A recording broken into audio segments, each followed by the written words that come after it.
Congratulations, Michèle Lamont, on your award. Can you give us a little bit of insight into how you're feeling about the doctorate?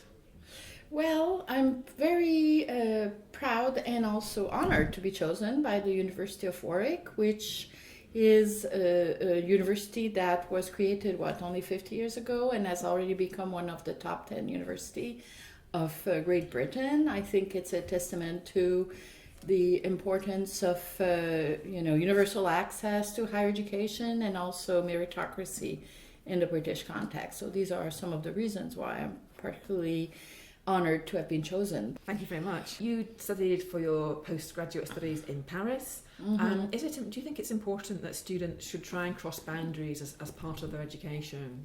Well, when I was a graduate student, I did a master's on University of Ottawa, and then I learned one could go to France to a PhD with a French scholarship, which is why I ended up going there. I had already always dreamed of living in France. Mm-hmm. And I think for me it was an amazing experience in terms of discovering new intellectual world. I must say Quebec in '83 was still quite colonial. We were very much in the...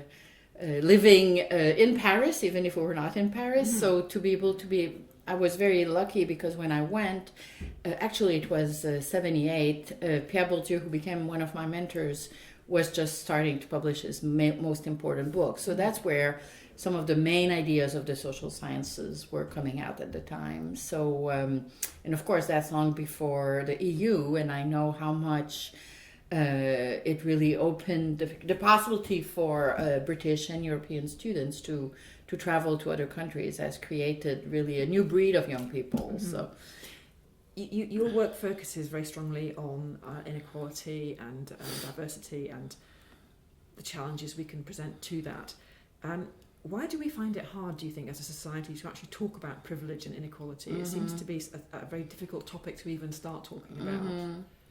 Well, it's depressing because a lot of the study of inequality is about the study of constraints, and people would rather be told that they have opportunities instead of constraints. Now, a lot of the sociology of inequality has been about upward mobility, so it has fed hope, but we're now in a moment where inequality is increasing and has increased drastically. So for the young generations, I think it's easier to be discouraged in that, certainly in the American context, they know that it will be hard for them to have the same standard of living as their parents and have also the possibility of changing jobs and being upwardly mobile. So I think, but there's a lot of other sources of hope, I think, that are emerging. So universities and other institutions have obviously picked up the challenge of being more inclusive and trying to tackle diversity. Do you think they're doing enough? And is there anything that individuals, such as the students graduating today, the people starting out in their careers, mm-hmm. perhaps in the workplace or going on to research, what can they do as individuals to reach out and build bridges? Well, there's now an explosion of interest in the topic of, for instance, implicit racism. For students to become more literate about this literature is very important. And also self-aware of how they're embracing their own privilege as white people, as upper middle class people. I think sociology in particular is very helpful in helping people get an understanding of the conditions that enable their own success and also the conditions that make it much harder for other groups, including immigrant groups and ethno-racial minorities to why is it much harder? So it puts in question, the myth of meritocracy. Of course, working hard and being smart matters, but there's a lot of other factors that come in as well. And exposing students to this, but also there's a lot of work that needs to be done at the institutional level. I gather, for instance, that in the UK, diversity is not formally used as a criteria for admission, for instance. And in the American context, I think it has allowed many more talented people to have access to higher education.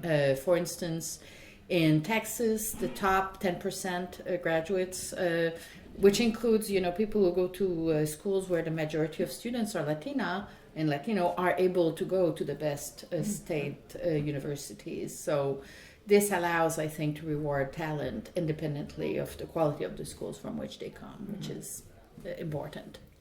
Thank you. We seem to be heading into very divisive times politically. Can sociology help us understand or help us create a kinder politics? Well, there's a whole sociology of the mass media that I think is extremely helpful. For instance, I was reading recently a new book on Fox News, which is the most popular channel, television, and it is providing infotainment instead of information. So for people to understand the conditions that allowed Fox News to become so important by precisely pushing people's emotional buttons as opposed to giving them information, we really have to understand why is it that Americans in particular were not ready to be informed anymore, and how channels such as Fox News are feeding the crisis in legitimacy of knowledge. So I think we can address that, the crisis in expertise, but also the forces that are feeding political polarization, which I think are operating in similar ways in Europe and the US. So we have much to contribute to that. Thank you very much. And just as a final thought, is there anything you would say to the students starting out taking that next step in their lives? Do you have any words of encouragement or support for them to take away from today? Well, I think being very aware that there are new sources of hope that are emerging around questions of inclusion, sustainability, authenticity. This is not a generation that in the US will embrace the American dream the way that the post-World War II generation did, but there's a lot of other ideals that are being fostered in that generation that are equally important. And not everything can ride on the ideal of upward mobility, because 100% of the population cannot be squished into the top 20%, and it's very important for students to be aware of that and to think about what alternative sources of hope are available to them. Wonderful. Thank you very much, and I Welcome. hope you enjoy the day. My pleasure.